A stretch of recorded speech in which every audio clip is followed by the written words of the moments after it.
Bonjour, bienvenue dans cette nouvelle vidéo. Aujourd'hui, nous allons parler de 5 raisons pour lesquelles ton business ne fonctionne pas certainement en Afrique. Stay tuned!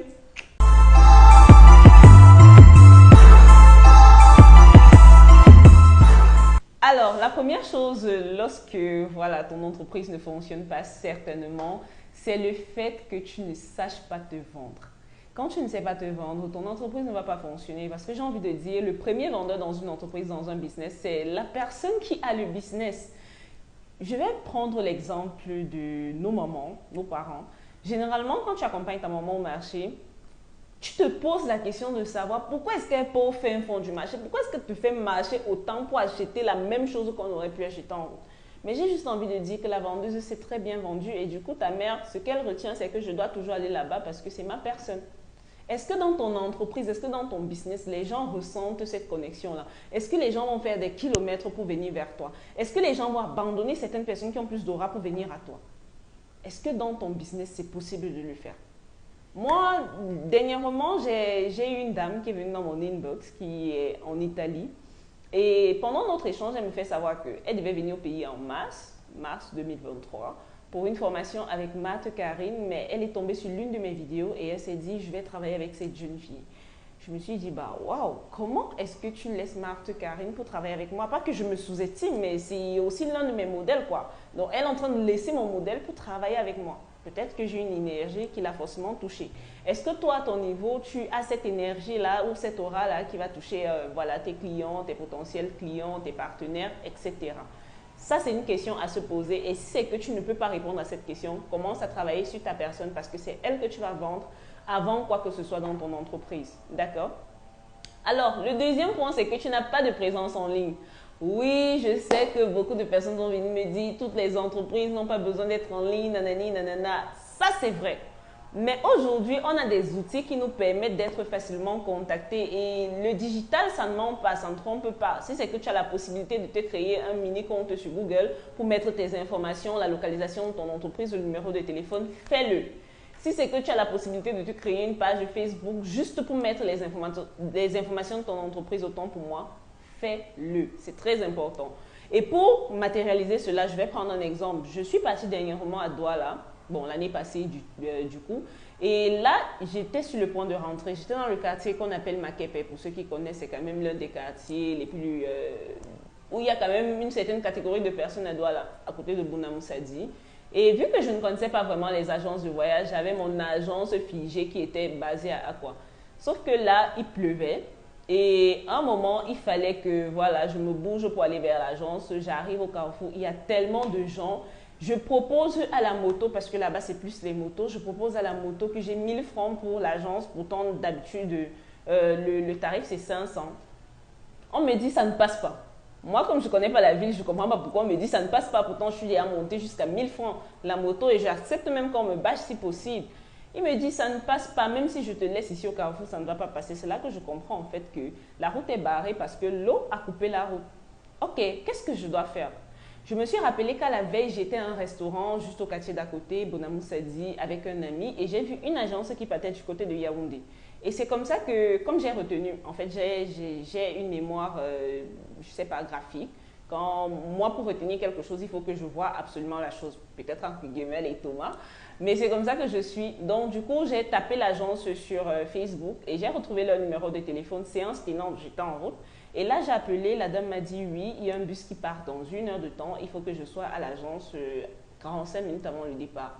C'est comme ça que je me précipite donc vers l'agence à pied. Vu qu'il n'y avait même pas de moto pour me transporter, les motos étaient pleines, je me précipite à pied. Mais ceci, c'est juste pour illustrer que, vous voyez, voilà une entreprise qui aurait perdu une cliente, simplement parce qu'il n'y avait pas de numéro de téléphone en ligne.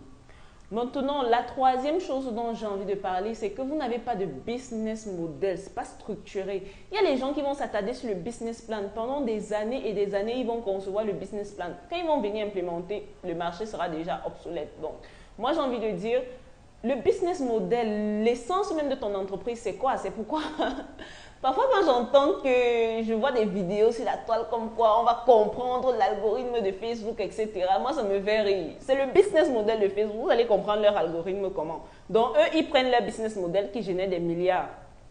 Ils viennent, ils vous partagent ça. Et déjà, vous maîtrisez. Vous savez comment faire les milliards. C'est leur business model. Ils ne vont jamais vous dire comment ça fonctionne. TikTok, c'est leur business model. Pourquoi est-ce que quand tu passes sur TikTok, ce n'est que quand ton téléphone s'éteint que tu t'en rends compte que la batterie est finie. C'est leur business model. Toi, ton business model, c'est quoi? Qu'est-ce qui te fait réellement gagner de l'argent? Quel est le système que tu as bâti dans ton entreprise pour gagner de l'argent?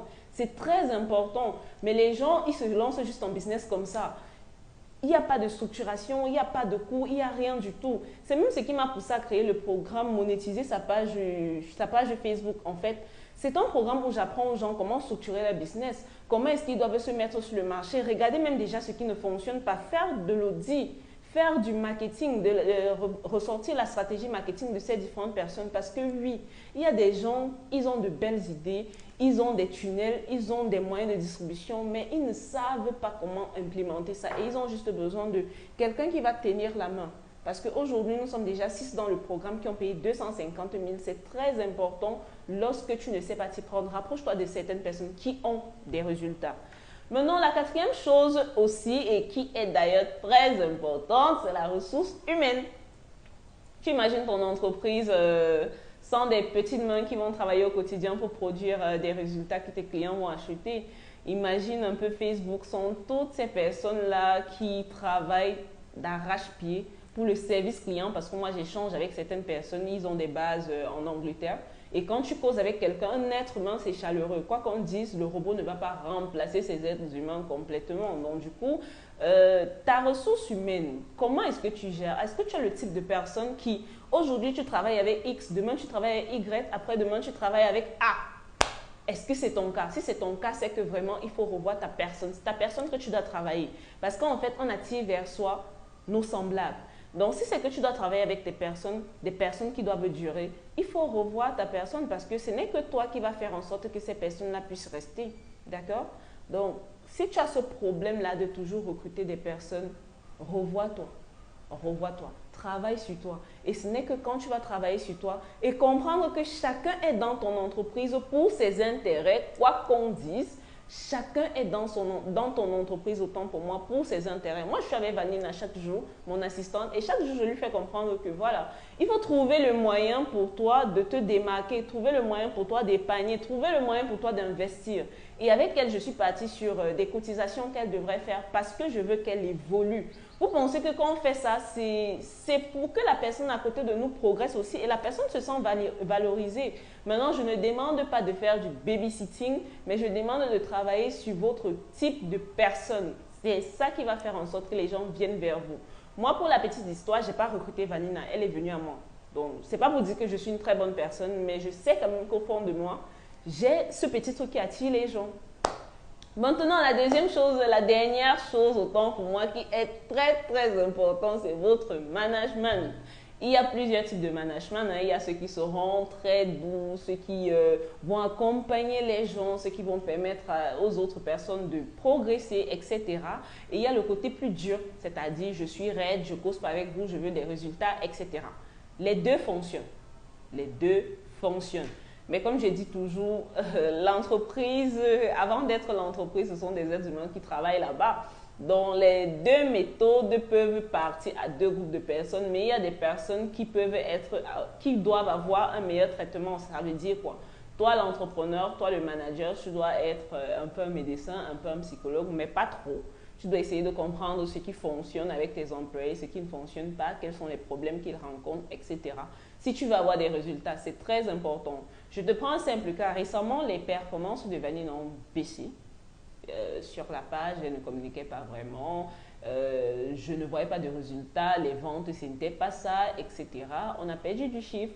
C'est descendu. Et au départ, sincèrement, j'ai voulu me fâcher. Sincèrement, j'ai voulu give up parce que j'étais fatiguée de faire des captures. Et après, je me suis remise en question. Je me suis dit, qu'est-ce qui ne fonctionne pas vraiment? Et là, j'ai compris que c'était son environnement de travail. Et puis à la maison, ce n'était pas trop ça. Donc, on a eu une conversation et puis tout est revenu au point. Sauf que par la suite, ses performances sont remontées.